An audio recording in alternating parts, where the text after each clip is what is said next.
राज्य में स्कूल पाठपढ़ा अधारू छाड़ुथिबा पिलांको संख्या को नहीं एबे चिंतारे राज्य सरकार। विशेषकर प्राथमिक और माध्यमिक शिक्षा क्षेत्र में बढ़ुथिबा ड्रप आउट हार को कमाइबा पाई गणशिक्षा विभाग पक्षरु एक कठोर तथा प्रशंसनीय पदक्षेप निया जायछि। एणिकी पिलामाटे स्कूल रु दूरे रहिले सरकार सेमानंकु पुणी शिक्षादानर मूल स्रोत को फेराई आनिबाकु रणनीति प्रस्तुत करुछंती।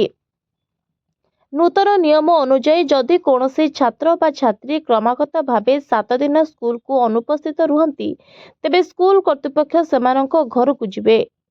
शिक्षक पिलाटीर घरे पहुंची तार अनुपस्थितिर प्रकृत कारण खोजिबे। पिलाटी काहेकि स्कूल आसुनाही सेमाने अभिभावकों सह आलोचना करिवे एवं सेमाने बुझाइबाकू मध्य चेष्टा करिवे पिलामानंकू एवं पुणी स्कूल को आनिबा पई चेष्टा करिवे। गत किछि मास तले राज्य में ड्रप आउट पिलांक संख्या बढ़ुथिबा नेई एक चिंताजनक रिपोर्ट सामना को आसिथिला। अनेक स्थल रे पिलामाने पढ़ुबाकू अनिच्छा प्रकाश करी पाठ छाड़ुथिबा एही रिपोर्ट रे दर्शा जायथिला।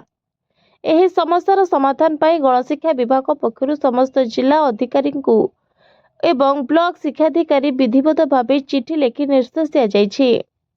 सरकार को एही प्रयास द्वारा शिक्षक एवं अभिभावकों मध्य समन्वय रखा हेबो एवं छात्र छात्री समस्या को शिक्षक माने निकटरू बुझी परिबे।